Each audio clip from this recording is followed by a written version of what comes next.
Okay, so Paul, welcome to the podcast. Thanks for having me on, Dave.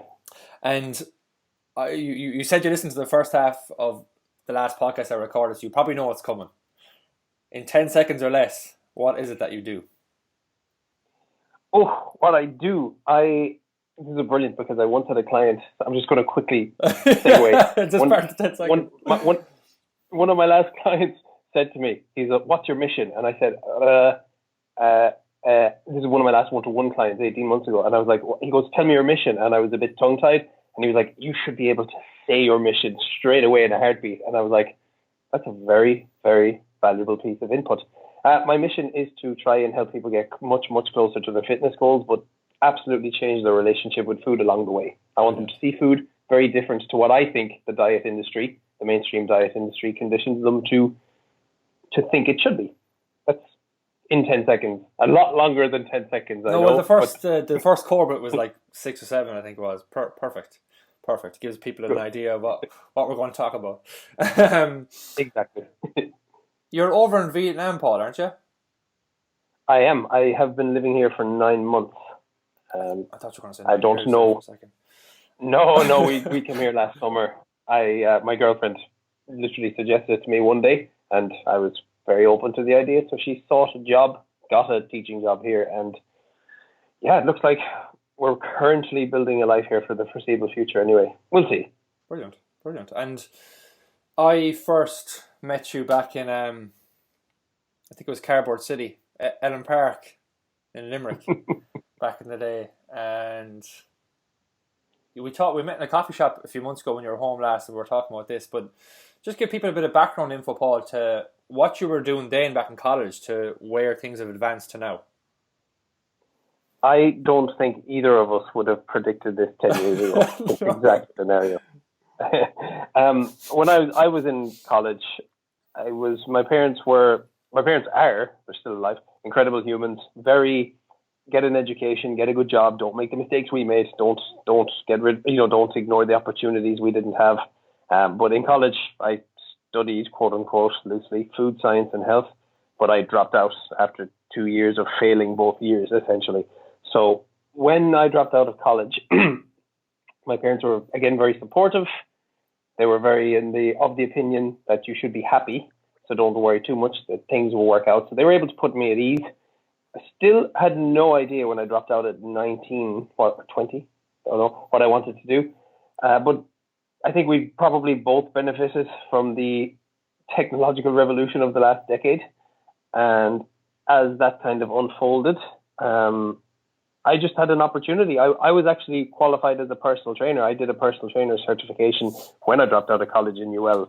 Geez, must be 10 years ago now, just to stay in college for another year, just to have another year of drinking and have fun. So I did a PT qualification with no real intent to use it. And even knowing the failure rate, I guess some part of me knew the failure rate on personal trainers is so high. A lot of trainers get qualified for, a Tato wrapper course and they're nowhere in 6 weeks because they've no plan. And understandably so, because it's quite a complex game. But I just knew never to try before there's a fine line between feeling ready and actually not being ready. But I guess when Facebook hit, when social media hit, when I started spending time more with the right people, I just decided, now might be the right time. I was 25. I was working in Ladbrokes betting office at the time. And I just started posting articles about my experience of competing in a men's physique show and how, ironically, my relationship with food was at its very worst when I was chasing my quote-unquote perfect body. People started relating to it. My articles on Facebook started getting nice traction. I got a lot of, will you train me's? Will you train me's?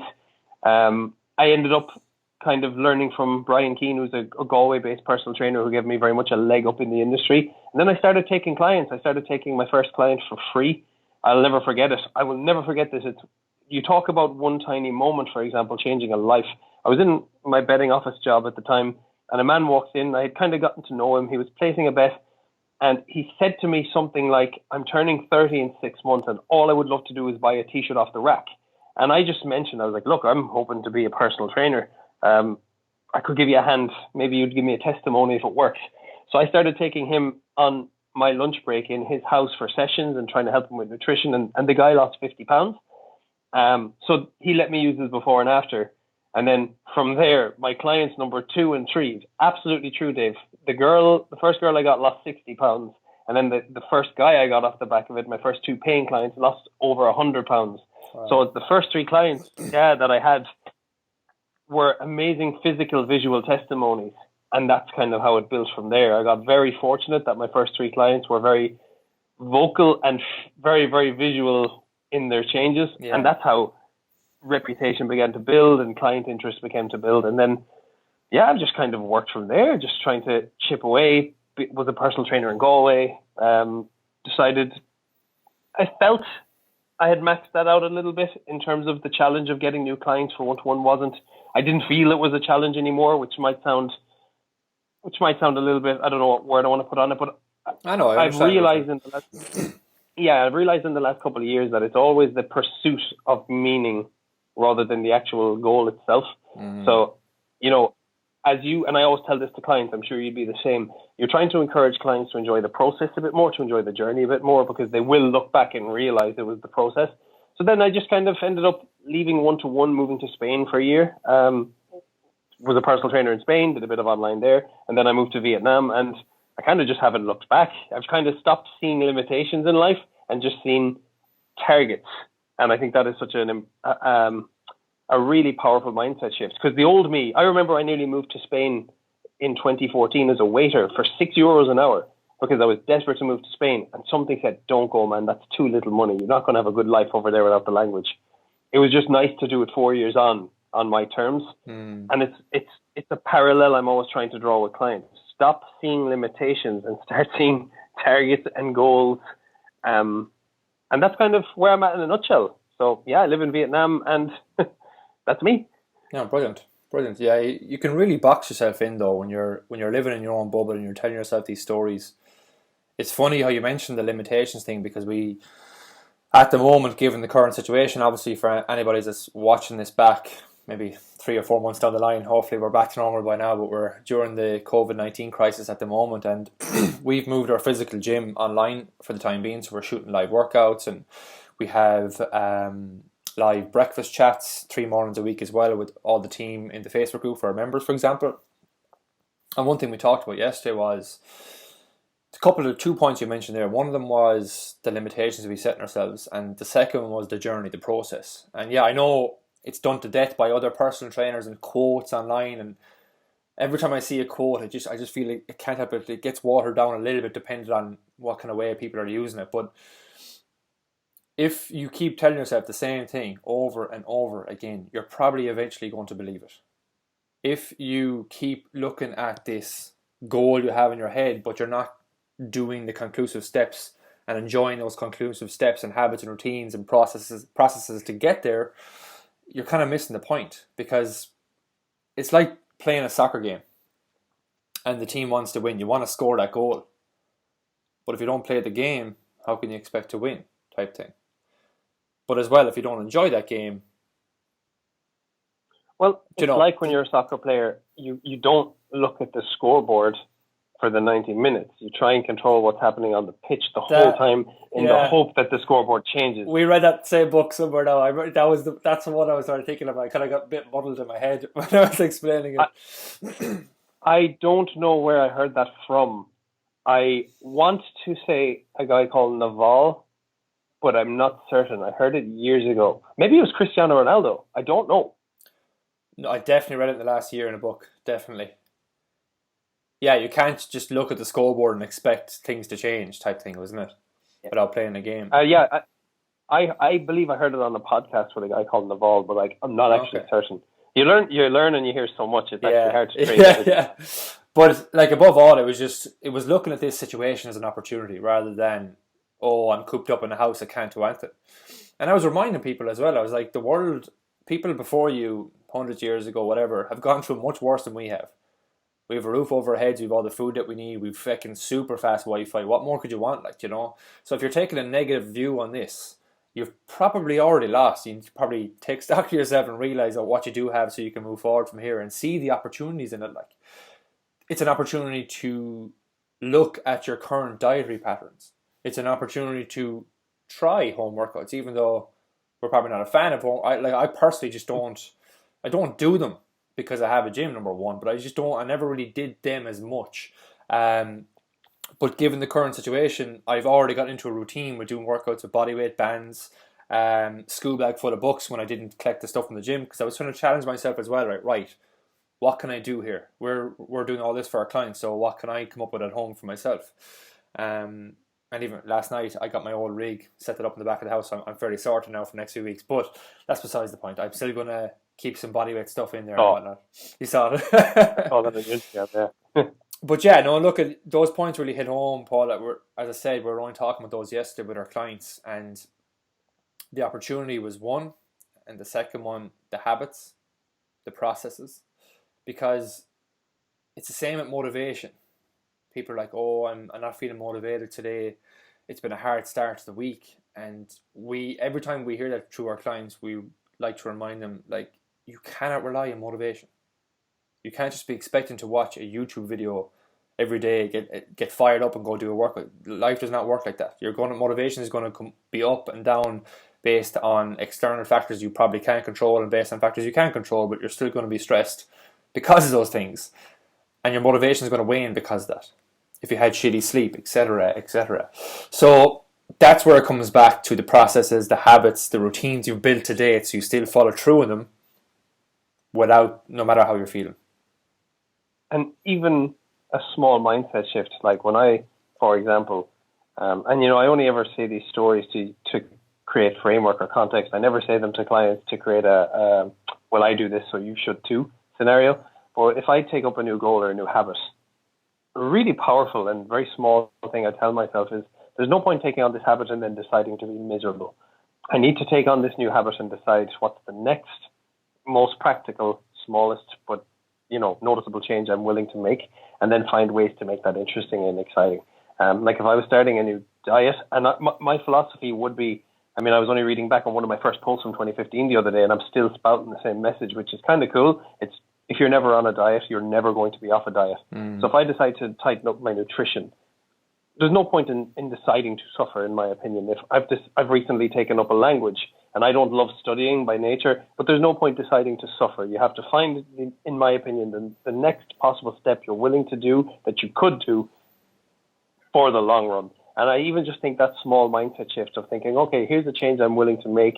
Here's a valuable reason why I would do it. And here's some gratitude behind the reason. But if you immediately, and I would discourage clients from starting with me if they're in a mindset, and I frequently have done. If you're trying to set a target and then you decide that you are going to, overly suffer or voluntarily be miserable along the goal, then you actually aren't going to get close to that goal, because in my opinion, you're trying to manifest a better result to your day-to-day life as just nothing other than a byproduct of better thinking and better internal thoughts and perhaps better habits. And I find personally the motivation comes when you almost change your state, when you come from a place of, like, again, I talk about learning Spanish. I'm still not great. I've been doing it 18 months. I have on my whiteboard written, there's no such thing as fluent, which I don't believe. There's obviously such a thing as fluent Spanish. But what I mean is I can't be fluent at a language until I make the 1,000 mistakes necessary to be fluent at a language, until I put in the hours, do the work, do the frustrating thing, do it when I'm nervous, do it when I don't want to. All the states that come along when learning a language. You see, me and you, for example, we don't quite struggle with exercise regimes and nutrition to the same degree that perhaps our demographic do. So having a struggle that you can relate it back to is very, very useful.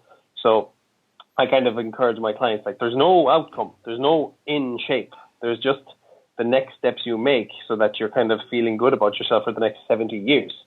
And some days motivation wanes and some days motivation's super high, but it's your habits that carry you through. And as your habits build, your long-term motivation, in my opinion, stays slightly higher than it would when you're just yo-yoing in and out of habits. So yeah, the voluntary misery is one that I'm big on, and I just think it's really worth considering. If you're thinking about starting something, don't look immediately for the chinks and the holes. Look for where it could go right and what you're willing to practically adapt. There's no point in me doing 4 hours of Spanish a day. I'm not going to do that. I might do 5 hours a week, which I think is more practical. I'm sure you probably tell your clients something similar if you're along the lines of motivation, that they have to find suitable ways to make it a very logical addition to life. So that eventually you're not feeling the change. It's not like a conscious thought anymore. Yeah, we talk about as well, like we try to shift clients' perspective on what motivation really means. I think a lot of people think motivation is inspiration, as I said, like from watching a YouTube video, or maybe you might be even fired up after listening to this podcast. I don't think that's motivation. That's a bit of inspiring. Yeah, that's great. It's like watching a movie and your emotions are a bit like, whoa, that's different to motivation. And we try to phrase it in a way clients' heads like long-term motivation literally is following through in your habits, like, and ticking off milestones along the way. And as well, like you mentioned how you're doing something that's realistic, you're breaking it down into bite-sized chunks. And if you look at a graph of your motivation, so let's just say if I at the top of the mic here, and my motivational graph goes like this. So the peak of it is probably like here, right? That's my motivation, waning up and down daily. Is it that the lowest point of that motivation will say is here. If you're starting a new habit, you want to keep the habit literally just under that lowest point of your motivation. Does that make sense? So you would still do it if you feel like absolute shit, is the easiest way to put that. If you just could not be bothered, but that habit is so easy not to do, you're still going to do it. It's like somebody who's not a reader. We talked about this yesterday with our clients on a live Q&A. If you're somebody who's not a reader, and we recommend just books in general are so fucking good to read and grow yourself, or maybe even an audiobook. But if you want to try reading a book, don't go telling yourself you're going to read a chapter a day or 20 pages a day. Tell yourself you're going to read a paragraph or maybe a page. Like a paragraph is realistic for everyone. I think it is. A page is probably realistic for everyone. But if you start the paragraph, you're probably going to finish the page. You're probably going to finish 4 or 5 pages. But you've already accomplished the goal straight off the bat, and you've that feeling of accomplishment to move forward then for the next day. And even if you are feeling like shit that day, you still read the page. And you close the book after that, you're done. It's the same thing when you're applying that to training or nutrition. We tell people 2 kind of factors we use is like, I applied this pretty much all last week. Just headspace not in a good place for training, but I know that if I do the training, I'm going to feel savage after it. So instead of worrying about the whole workout or thinking, oh, Jesus, I have all this ahead of me, you have to do all this, I have to go doing this in the living room or whatever, you just focus on the steps you have at hand. You focus on the present moments, so to speak. Focus on putting on your runners is probably the first thing. Put on your workout gear, number 2. Go to the living room to do your warm-up, number 3. And you're literally only focusing on what you have to do for that point in time. All right, what am I doing now? Okay, I'm doing this warm-up movement here. Then you go into your first exercise. You're only focused on that exercise. So you're not thinking about all the stuff I have to do, and it's causing a bit of overwhelm. And even if you do feel like, oh, it's just not going your way, you're probably going to get 3 or 4 exercises done anyway. Do you know, so there's some level of accomplishment being done there. Now, obviously, it's okay to not bother doing that workout and just do it the next day if you can. But like, obviously, if your circumstances are you're working for like the next 4 days in a row, 12-hour shifts, and you know you won't get a workout in, that's where this scenario can really be beneficial for people to apply to. But the one where, you're basically, if your motivation dips down to here, your habit should be just under that, or even in line with it, so you know you'll still be motivated to do it if you're just not feeling up to it. Does that drive home what you're trying to say, Paul? Yeah, absolutely. And I often wonder as well when it comes to exercise and health, this is something I'm very curious with clients. I wonder, are people motivated by, or quote unquote motivated by wrong metrics of motivation? And something I've observed on a very practical scale is, we talk about motivation for training and whatnot. Like, I know myself now, motivated is not quite the word I'd call myself right now. I can do a few push-ups in the house, and there's a pull-up bar outside, and I've done a few pull-ups, but I'm not breaking world records or anything. And I wouldn't really call myself motivated, but something I see with clients is we have this very black or white, all or nothing mentality, and we almost associate battering ourselves to the point of burnout, what real fitness success is, when my thing that I'm trying to drive home to my client base is it should be the opposite. I think a lot of us feel guilty when we rest, and a lot of us almost associate sleep or rest or relaxation or chilling as an enemy, as a bad thing. But many people start an exercise program and they go way too hard, like way, way, way too hard, too many sessions, too high intensity, too many nutritional adjustments. And I'm not saying that's inherently bad if it's something that you can tolerate, but many people can't, and they have not gotten used to adhering to something small, like maybe a step count or an activity target, or even just an untracked walk, and just a small nutrition change. Because I believe, whether I'm wrong or right on this one, that a lot of us have almost gotten addicted or conditioned to almost that chaos that is like this feast or famine diet mentality that we always go on. You know, exercise has to be this hard. I have to feel sweating, brutal, etc. And it's very hard to stay, quote unquote, motivated when you feel you should be jumping around, sprinting around all the time, as opposed to perhaps validating your tiredness and resting. Whilst, like, you can still skip a workout, for example. You could skip 2 weeks worth of workouts now with the COVID and still eat decent, for context. You could train every single day and eat a bit too much because of COVID and out of routine. I think we think too black and white, too 0 or 100, as opposed to being 76, 81. And I think a lot of us, through bad mainstream diet mentalities, I'm not talking about really well-meaning personal trainers, I'm talking actual mainstream diet, charlatans essentially have conditioned people to think that dieting should be brutally difficult, exercise should leave you feeling tortured, and that if you're not doing that all the time, it's not working to some degree. Like, when one of the very difficult things I find to get out of clients is using guilt or self-shame as a metric of success will never work. And people often do. It's like, oh, I ate this, so I better do cardio. I'm going to sprint now because I ate this. And that mentality alone will never work, because that's a cycle and it's vicious. And then trying to get people to maybe, if I tell you or a client, maybe just relax today and just go for a walk. A walk is a very useful exercise. It takes no recovery in the nervous system. It's really useful. It takes no impact. But it almost seems too easy for so many people that it can't just be that. You're telling me all I need to do is keep a calorie log and go for a walk? Well, I'm not telling you it's all you need to do, but it's a really wonderful place to start. But people go straight in, headfirst into the deep end. How can you stay motivated when you, like, if I talk about learning Spanish. I didn't go straight to advanced Spanish where I was trying to learn Shakespearean Spanish, whatever the hell they do in Spain. I went to hello, and I got the number 6 wrong about 47 times before I learned it. And even yesterday I had to Google the word pull and push to open a door, because, like, I've been learning 18 months. I don't know pull and push. It's in my opinion, it's a tiered process. Are you going to show us? Which, empujer. What's that? I think that's push. Empujer. It could be pull. You see, I forget these things, but I can have a conversation about certain concepts. But anyway, what's calorie deficit? I think we can. Caloria necesito. That sounds fake. El internet. Do you know when somebody makes up Spanish on the spot? That's exactly what it would sound like. Oh, it's gas. No, that's true. It's real though, isn't it? I don't know deficit. I need to check that one out. You see, always learning. And again, this is worth thinking about for any of your listeners as well. The smartest minds I know, the smartest trainers, the smartest minds, the smartest people, the smartest everything, are always looking for ways to disprove what they currently know so that they'll have better knowledge. So, like, and I'm not saying that doesn't mean like, oh my God, everything I know is wrong. It might just mean, I held that belief and that seems unsound. I'm going to. Whereas people who tend to struggle with this fitness thing are like, nope, that's just how it's always been. I don't care. But perhaps consider that, nope, the weighing scale is the be all and end all. And I know you said it doesn't matter, but I'm going to let it dictate every emotion of every week for the rest of my life. And that's how people, in my opinion, really, in real life, lose motivation, because they have these certain attachments to certain feelings or certain conditions that they just don't know how to let go of.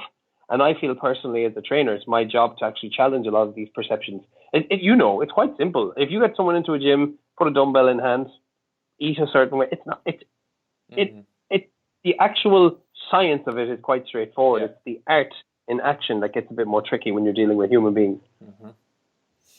Psychology behind it, I suppose you could probably classify it as it's a minefield in itself. But we started off this by saying if you tell yourself the same story and over again, you're going to believe it. People are conditioned by certain ways. And sometimes we bring this up with people is that you've been eating a certain way since you were a little baba based on what your parents fed you, and you have those strong beliefs from then, and now you're here.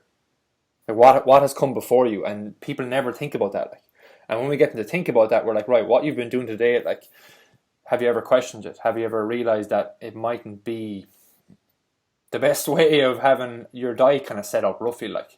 And even though they never think about it that way because they're just eating, it just makes them think about, okay, and it gets them hopefully open their mind up into future stuff that they can hopefully adjust.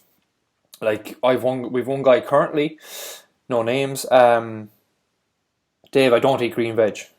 Don't eat any green veg, never have and never will. That's exactly what I was told. And after good lengthy conversation on it, I think I had him open up to the idea of trying some with some spices and stuff mixed in with what he usually has, which is carrots and parsnips. And that for me was a major, major win to get him to say that, yeah, actually, yeah, I might give it a go. Because I had that conversation about like why is that there? Like why do you not eat green? And I ended up going back to he grew up with his grandfather who always fed him spuds, carrots, and parsnips. That was it. So obviously there's that at play, but you mentioned, Paul, as well, something that I want to reverse back to, how people follow people where they're portraying the training has to be hard. Like if anybody goes onto Instagram right now and goes to like a bodybuilder, you're going to see them grunting and roaring and shouting, and people think that that's what you have to do. It's not, especially younger populations. If you go on to some person who has 1 million followers and all they do is glute pops and fucking lunges and or whatever all day long with the cameras on their arse, what you're not seeing in the background is probably the relationship they have with food that you probably had when you were back doing your physique show. Because you touched on that briefly. I think it's probably been no harm recircling around that. Like what when you say you had a bad relationship with food, what was going on back then? Even though you were in really good shape. Oh, you're telling me. Oh, that's the reason I started writing. I'm still very grateful for that, because I wouldn't have a career if it wasn't for that. I'm basically 25, working in a job that didn't really provide me any mental stimulus, anything. And then this men's physique thing came along, and I thought, oh, I could do that. That could be for me. And I wasn't beating world records any week, but I was in decent shape. But I started obviously dedicating my life to it, and I got into decent shape. And all of a sudden, you have to reduce carbs to do this, and you have to do this to do this. So I almost became a robot for, say, only 10 weeks. Now, I had already been dieting to see could I actually lose body fat, and I didn't think, similar to the stories, I didn't think I could actually do it. And then I started to drop a lot of body fat, and I went, oh, I might actually get to do this. And as the time went on, my relationship with food just started to just really worsen. I didn't question any of the information I was given. I just, the physique bodybuilders, I just did it. Mm. Now, the one piece of relatability I think I have with pretty much all my clients is I am someone who gets the emotional relationship with food, the emotional connection with food. If I go to Vietnam, I love trying it's like there's a few thousand calories in that Vietnamese dish. I'm like, yeah, I'll worry about a couple of pounds of body fat in 3 months. Who cares? I'm in Vietnam now to experience this part of my life. And that's another point. You can be different people at different parts of your life. So I'm very grateful at 25, this is who I was. But after I did the show, I would have these vicious binges, this cheat meal mentality that I just never questioned. And I do think refeed strategies can have benefits. This is a bit different. The psychology behind it matters. And I was just like 0 carb, Monday to Friday, and then cheat day would come. But cheat day was supposed to be a tub of ice cream, and sure, once the floodgates open, you're talking God knows how many thousands of calories. So obviously it left me feeling very deflated, very unhappy. So I would literally cycle, walk, exercise. I literally had the, burn it off mentality. I talk about using guilt as the foundation of decision making. I only say it to my clients, and I only think I can tell because I've been there. Yeah. So I did the show, did well. And then after the show, it's like, that's over. That's over now. And I just started to pile back on body fat, mortified after a few weeks that I didn't even look close to what I looked like a few weeks ago. I had so much body fat in my bones. I'm mortified, absolutely embarrassed. And then I started writing about my experience. I put out a blog called The Fine Line Between Mastery and Obsession. Mastery is when you love the gym and you control it. Obsession is when it controls you. And I had a lot of people just write to me going, holy crap, that's amazing. Would you train me? And that initially wasn't the intention. I just wanted to document the experience. And then one girl who had done one of those, is it I don't even know if you're allowed to say the names, one of those nonsense kind of weight loss clubs. She had basically wrote to me with the same experience, you know, like I've done the same, I lost a load of weight and now I'm back to square one. You're allowed to say the name. Yeah, well, I don't even know. I've done it a lot of times before, don't worry. Yeah, so you know, but she basically told me like she had the same experience, not with competing obviously, but just weight loss and weight gain. Now I knew internally I had the knowledge to pull myself out of it, but then I realized there are a lot of people that are still not anywhere near the knowledge of the principle with a healthy dietary mindset to boot. So I just started writing about that, and people started relating. And I always say, you know, you're for some people and you're not for others. I had a couple of people comment on my post going, shut up, you're an idiot. And I was like, cool, yeah, I am an idiot. And you probably don't know that much about me if that's all you know. But I had other people write to me saying, this hits. And I was like, yeah, it's because it's my truth. So I'm very confident to say this. And I talked about then just using, like I say, guilt can never be the foundation of success with a diet. Never, never, never, never, never, never. It won't work. Then you're talking about sustainability. Then you're talking about good knowledge, principle-based decision-making. You're talking about the long-term. And in my opinion, my humble opinion, you're talking about that emotional connection towards humans and towards food. Like one thing I tell every client is food will always be there. Just because you're going on a diet, quote unquote, tomorrow doesn't mean food is any less tasty tomorrow. It doesn't mean it's not going to be the central theme of every party, wedding, death, funeral, etc. It's cultural. So like if you ever meet my Spanish teacher, first thing she asks me, tell me about the food in Ireland. The food in Colombia is like this. The food in Vietnam is like this. We are ingrained in a world where food is the central theme, and that's something to celebrate. So I really recalibrated my own personal relationship with food, and documenting that process on my Facebook got enough traction for me to build myself a little business out of it, which is quite cool now that I look back and say it like that. But yeah, ironically, kind of what you were probably going to, Dave, my relationship with food was only really bad when I chased the quote unquote, my definition of perfect body. And since I've started getting out of my own way and just kind of realizing, you know what, this is a never ending journey, it's been a lot easier to make the appropriate decision for the appropriate time, you know? Yeah. That kind of way. You might come across yourself clients who when they come to you first, they do use that kind of guilt mentality as the foundation of decision making. But I don't think it can ever sustain a successful journey. No, we probably currently have a few clients as well that are still kind of a little bit in that mentality. But a large part of that too is that they need to experience some things as well in order for them to change in the future. So even though we're coaching them along the way with it, we take a subtle approach with some people based on the given scenario to us. But we might plant seeds rather than try to overhaul things. Kind of going back to like the baby habits, the baby steps approach again.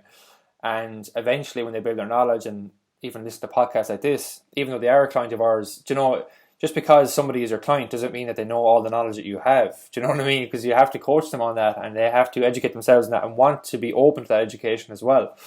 Yeah. But I think what you touched on though, Paul, like I've gone through that in a certain level, maybe not as extreme, but I have gone through it. I have a lot of clients who have done slimming clubs, Weight Watchers, call them out, Slimming World. I've loads of clients who have done Slimming World and Weight Watchers and have developed very bad relationships with food over it. One of our ladies who I talk about a lot in the podcast, she lost, is it close to 6 stone? 5 stone with Slimming World, I think. 3 to 5 stone, we'll say. And but then she hit a wall and couldn't understand why. You know, she was doing everything that she was meant to be doing. She was banking up her sins and, you know, doing all the kind of Slimming World lingo that you only figure out when you actually do it for months on end. And then it took us a while to break down those barriers and educate her on the principles of fat loss and energy balance and all that kind of stuff and sustainability and all the stuff we're talking about. But it's only now, you know, 6 months in, 7 months later, that it's really hit home for her.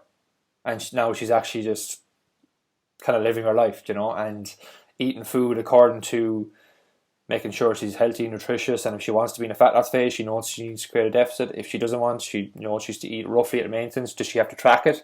She can if she wants. If she wants to make sure where she's at numbers wise, or you know, they're choices, but they're choices based on education and based on not based on guilt or anything like you said. But I think the key thing here is that people go through that in different levels. It doesn't mean you have to have done a physique show. You could be agreed. You could be someone who 100%. eats clean Monday to Friday and kind of binges a little bit in the weekend, but not so bad that anybody takes notice, but you do deep down. And that fucking eats at you week on week, and you don't really make any progress. And you've probably done it for a couple of years, so you don't know any better. Yeah. But that's I agree completely. That's not normal. Like that is the same. That is the same as what me and you went through. It's just on a different level, but it's their normal. If that makes sense. Yeah, no, it's true. And the only reason I'm trying to get in there is because you're so right. Like the mentality behind it means everything. Like nowadays, I can have a pizza, and doesn't cost me a thought. But before, that pizza was what triggered that. Well, I fucked it now mentality. I might as well keep going. So I'm with you 100%.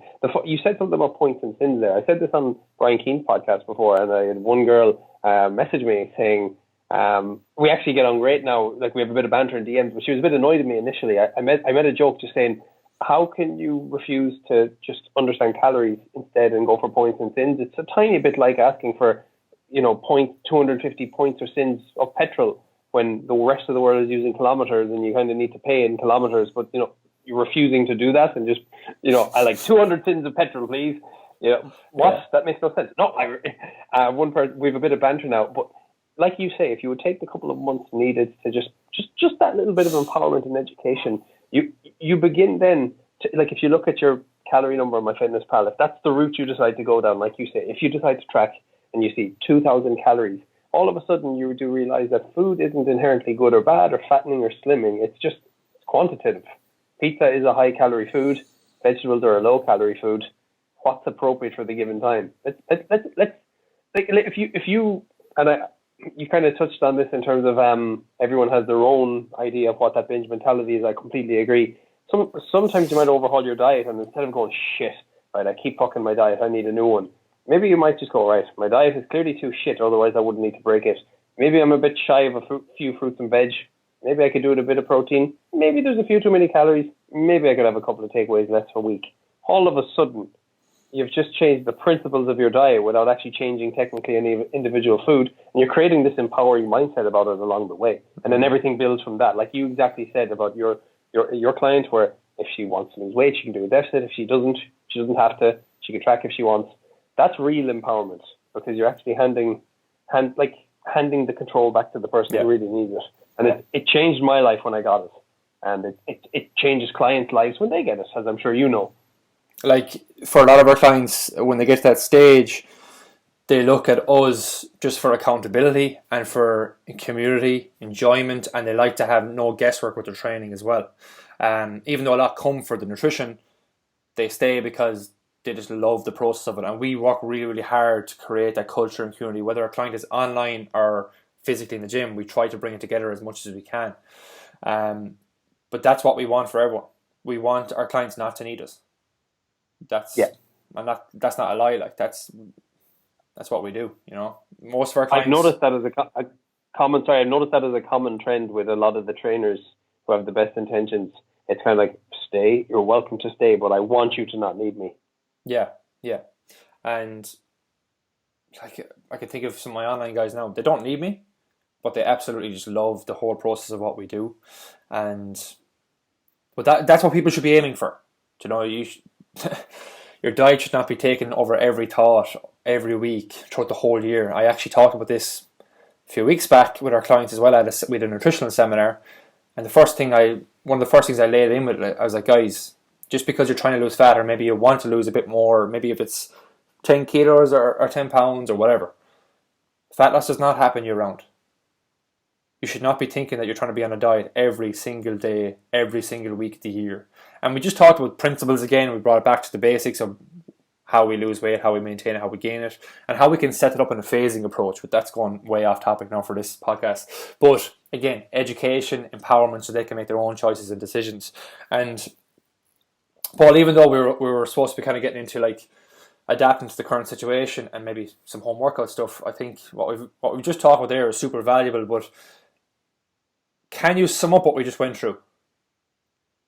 In one line? No, not even one. No, just like a basic recap to kind of put all the thoughts we just had into one little nugget for people, just to kind of cement it in what we just talked about. Like, I would say be careful on the information, the source of the information. And even in light of the COVID, as you mentioned, be careful on the source of the information you're letting guide you in general. And be very aware that guilt and shame and self-shame can never create a foundation of success in any goal at all in life, at any point, ever, in my opinion. And it's worth really, really considering that and then letting that perhaps change the actions you go through and then everything else builds from there. That's what I would say on this. Yeah. Hope I got that right. No, brilliant. I think we're just driving home the points of just habit formation again. And I could probably do every podcast on habit stuff because it's such a wide topic. But I wrote an email on this actually yesterday as well. Like, talking about habits is not sexy. It's boring as fuck. No. Who cares? Oh, habits, habit this, habit that. That's like, you know, it doesn't evoke interest. It's not like you're not watching an action thriller or whatever. Like, us trainers have just done us to death, though, haven't we? Like, I'm the same. I do it to death, and I feel like, I'm really smart because I know this. Like, everyone's saying this, man. Relax. Yeah, exactly. But it is fucking super important. It has literally, like, if you adhere to what we just talked about, or at least try to adapt your mindset to not being this guilty mentality and move forward with habits and viewing the bigger picture and viewing things as an opportunity and blah, blah, blah, it'll literally change your fucking life. Like, that sounds cliche. Yeah, and that's where it's true. It's where a good book can, you can spend 10 or 20 quid in a good book and there can be a line that can change your life if you can learn to apply it. And it can be very hard these days to apply certain philosophies, just with a lot of noise and a lot of distraction. I totally get that. But a good book can absolutely, a good piece of information, a good habit can absolutely change your life for sure. And you just don't know what the upper limit to that is. You really don't. But you see as well, like, people know that you have educated yourself on that. People know that I have educated myself in certain ways as well. Because I got you on the podcast because we see things eye to eye in a lot, like pretty much everything, I'd say. We both... You're an avid reader of Stoic philosophy, aren't you? No, I'm actually not. That's not inherently true, would you believe? I would credit, if I have all the nice things people have said about my outlook on life, and that's probably the one thing. I used to be shy about saying this. I guess it was maybe a shortcoming in me, accepting compliments. I get a lot of nice words about my outlook on life. It's actually directly from my parents. Okay. I've actually never read a Stoic philosophy book, would you believe? I've heard great things about certain books. Meditations, I think, is one, or is it the Daily Stoic? Meditations. I've actually looked. Yeah, Meditations is actually Marcus. I have it there behind Marcus Aurelius' actual thoughts on life day to day when he was going through super hard turmoil and whatnot. Just his outlook, but the way you view things is quote unquote like a Stoic way of thinking. Like, it's an easy way for people to educate people on it though as well. Yeah, and it looks great. Anytime I've seen people share it, the messages are amazing. And it's not me saying I'm above reading Stoic philosophy. I'm not saying that at all. What I do believe is you should probably learn and educate and upskill in your area of weakness, because it's easy to what I call mentally masturbate and just keep relearning your area of strength. So outlook on life, if I'm entirely honest, isn't something I struggle with. I think I do get it from my parents. They're very, very positive people. And it's not kind of aimless, pointless positivity. It's very like, when I dropped out of college, it's like, well, as long as you're happy, now go get a job. And I was like, oh, okay. So I've always had that lovely balance of, are you okay? Are you happy? Are you in the real world? So that served me very well. And I've always thought then you need to learn in your area of weakness. My area of weakness would have been business, marketing, for example. That's the kind of stuff. I love reading. I loved audio reading up until recently. I got a Kindle and now I'm obsessed. I now love learning. Probably because now, I limited myself for years. And when I dropped out of college, I was like, yeah, that's just me. I'm stupid and I can't learn. And I just never challenged that assumption about myself. And it's so cliche. If I heard someone else saying this, I'd be like, oh, another self-help nonsense. But it's so true. It's like when someone pulled the wool away from my eyes, I was like, okay, a language sounds fun. Oh, I can learn, psychology on the internet now and try and apply it to my clients better. Oh, I can listen to a podcast on marketing. And all of a sudden you start to put together weaknesses in your character and your personality and bridge that gap. Yes, I do love reading. I love listening more importantly. I love reading and I love listening. I love learning, basically, in a nutshell. But I also think it's important to learn relative to your area of weakness.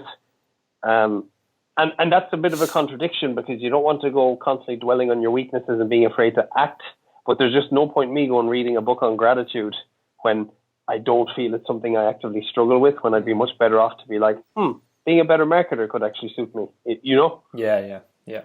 Stoic philosophy is what you just said, though. It's a perspective on life. It's just a way of doing things. And like, if you're somebody who naturally,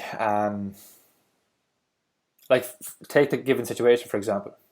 As I said at the start, if people look at being at home as a negative thing and they completely miss all the other opportunities that it brings,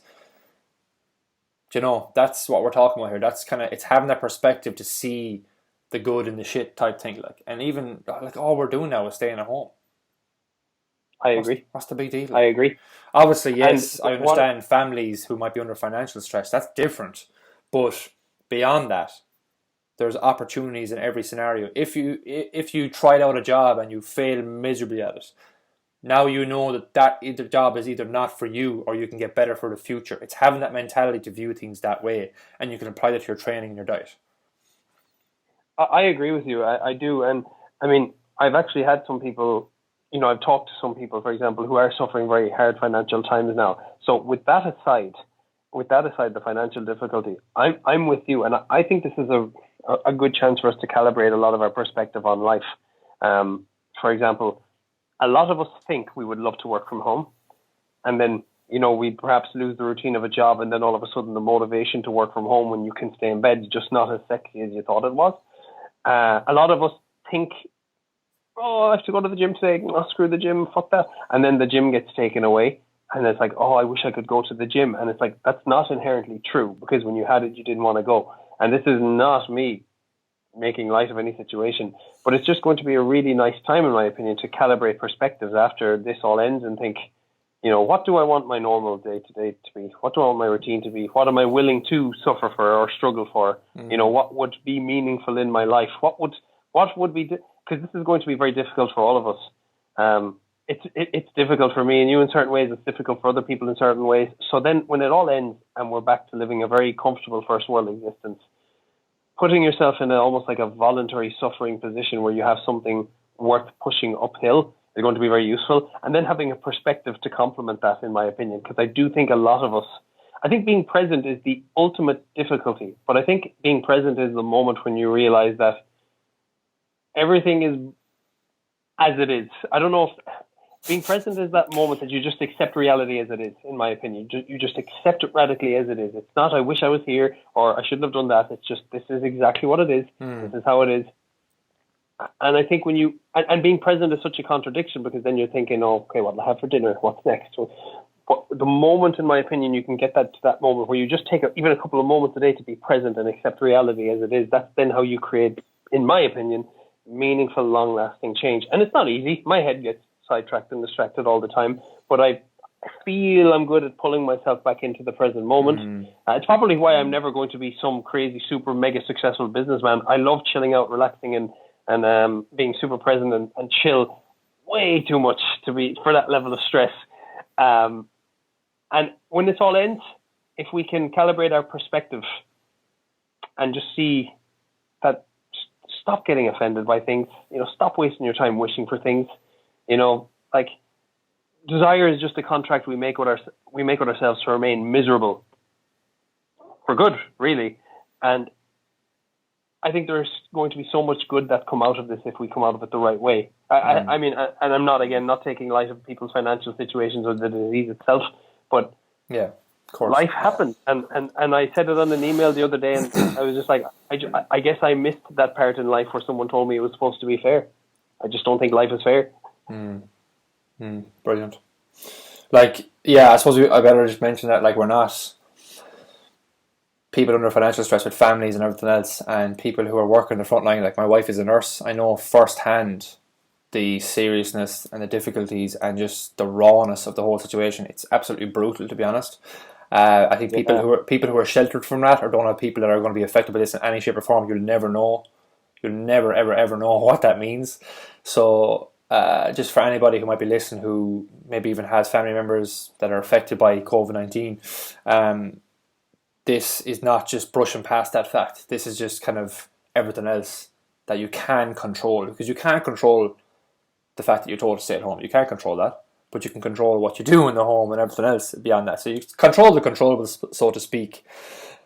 But we didn't even touch on one thing about home workouts. But that's fine, because I think I think this is a nice thought-provoking episode that I wanted to have on, that I think that people need, Paul. People need to hear this kind of stuff, because I want people to hopefully go away from this and to really make them question the way they do things, and if they're kind of, I hate saying, are you happy in your current position? It's just, again, it's done to death by other people, and I don't want it to sound cliched. Like, even using the one line, oh, things will change your life, I always kind of nearly cringe a little bit inside, because if I heard that myself, I'd be like, oh.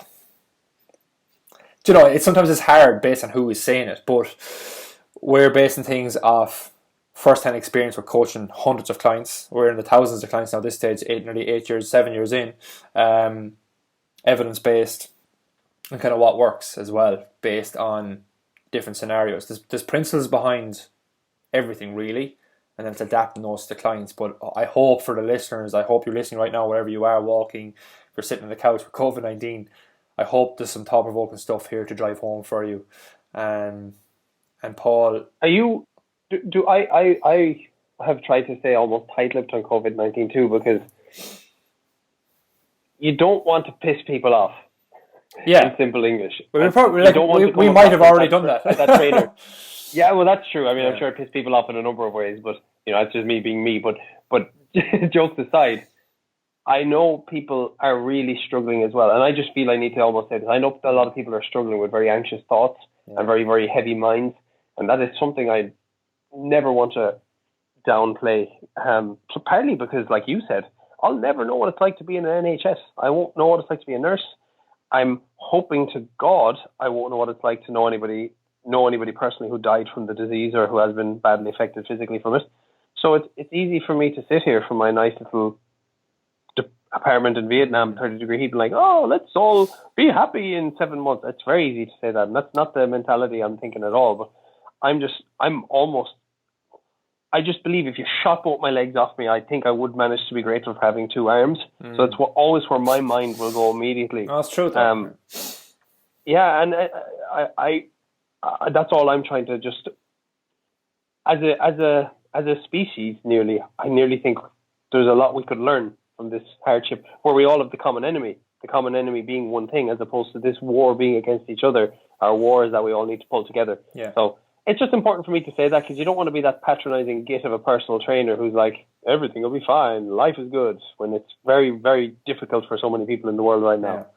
The reality is too, like, we don't have 5 kids running around us at home. Exactly. So I suppose we are taking that with a massive pinch of salt, but we're just trying to get people to open up perspectives a bit more. Beyond this as well, this is not just about the current situation, and I said to you at the start, like, we don't want to be talking about the virus. There's enough talk about the virus. There's enough talk in the news every night, and people don't need more of that, but we see the opportunities and things that can be done, and we want people to focus on that, but we're not ignorant to real life at the same time as well. Not at all. Like, I have family, like my father. If my father gets this, he's dead straight away. Like, if that happens, if he gets it, like, that's the reality of the situation. I won't be able to see him probably for the rest of the year. How old is he? He's in his just early 60s, but he's not even 60 yet. Sorry, but he has Parkinson's disease and he has cancer as well on top of it. So, yeah, fairly serious. So, but like, that was the first thing. But then Kate working as a nurse, you hear stories and see things firsthand. You're like, wow, this is a lot worse than you thought, because you see the news and you see the numbers in Italy, like 1,000 people dying in one day. But it's hard, like, while that's shocking and everything else, for some people that'll never sink in until it hits them close to home. So anyhow, I said I wouldn't talk about COVID-19, so we're going to stop there. Paul, let's round this up. Key takeaways again. What do you want to leave people with? As I've said 100 times, but don't create a goal from a foundation of guilt. Don't have compensatory behaviors. Be careful who you let influence you. I'm by no means suggesting I think actually look for proof of proof in the pudding from who you let influence you. It's just important to have a very healthy outlook, whatever goal you're setting. And one thing I didn't really touch on, as a trainer who, you might have seen on my Instagram stories or not, I've done a couple of pull-up bar workouts for the last couple of days. But other than that, for the last 2-3 weeks, I've done about 3 workouts. Mm-hmm. If you're in any way guilty about lacking workouts right now, I suggest not to. I suggest maybe consider just being a little bit kinder to yourself, maybe giving yourself permission to relax. Coupling with the idea, like I said, of building a lifestyle on principles, I kind of know that if I get out for a bit of a walk and my nutrition doesn't change too much, there's not a lot of worry that's going to be caused to your physique. And even if you do gain a few pounds of body fat, now is not really the time to be too hard on yourself. So if you're struggling for that little bit of, dare I say, motivation or discipline right now, don't be too hard on yourself. You are human. I get it. I really get it. I'm working on it. The idea of doing a home workout to me is about as exciting as you can draw a picture. But yeah, just in general, never create any kind of goal from a foundation of guilt and success. And who knows, when this all passes, maybe this will be the time that a lot of us set goals from a place of a little more abundance and gratitude. Maybe we'll have come out of a tricky situation and many failed attempts in the past the right way. Who knows? Brilliant. Where can people find you, Paul? You can go Instagram, Paul Dermody PT. Instagram is my main source. I started writing on Medium. I love writing on Medium. I don't have much followers on Medium, though. I haven't pushed it enough. Instagram and Facebook, Paul Dermody PT on both. Perfect. I linked it up in the show notes anyway. Thank you. I appreciate it. I'm also, guys, for anyone listening as well, I'm also going to link up the episode I done last year with Jason Monroe on Slimming World. Jason Paul is a friend I have over in the UK who I think he's coached over 3,000 clients now on like an online kind of group coaching kind of structure. Not one-to-one in depth, but more in a group. That's why he's touched so many people in like over only a couple of years, if even, that have all come from slimming clubs. Well, I think like 98% of them have come from slimming clubs. And that episode is so eye-opening for anyone that has done like a slimming club or Weight Watchers, Slimming World, etc. And to see kind of the ins and outs, and the back end stuff that he has knowledge on it. So I'm going to link up that episode here, guys, if anybody wants to dive into that episode if you haven't heard it. And that's all for now. Paul, thank you for coming on. Thank you. Brilliant. I enjoyed it.